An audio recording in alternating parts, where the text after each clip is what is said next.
صحیح بخاری حدیث نمبر 401۔ نبی صلی اللہ علیہ وآلہ وسلم نے نماز پڑھائی۔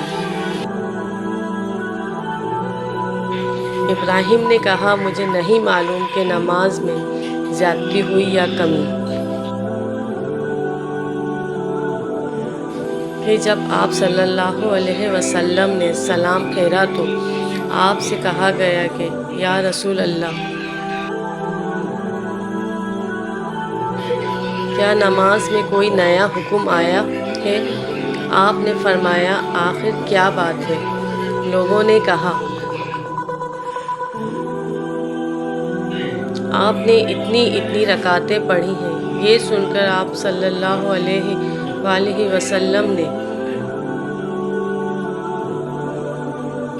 اپنے دونوں پاؤں پھیرے اور قبلے کی طرف منہ کر لیا اور سلام پھیرا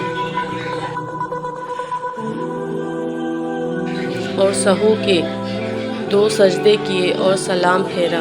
پھر ہماری طرف متوجہ ہوئے اور فرمایا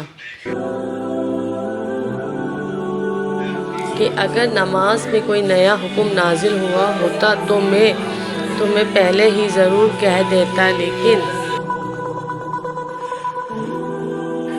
میں تو تمہارے ہی جیسا آدمی ہوں، جس طرح تم بھولتے ہو میں بھی بھول جاتا ہوں،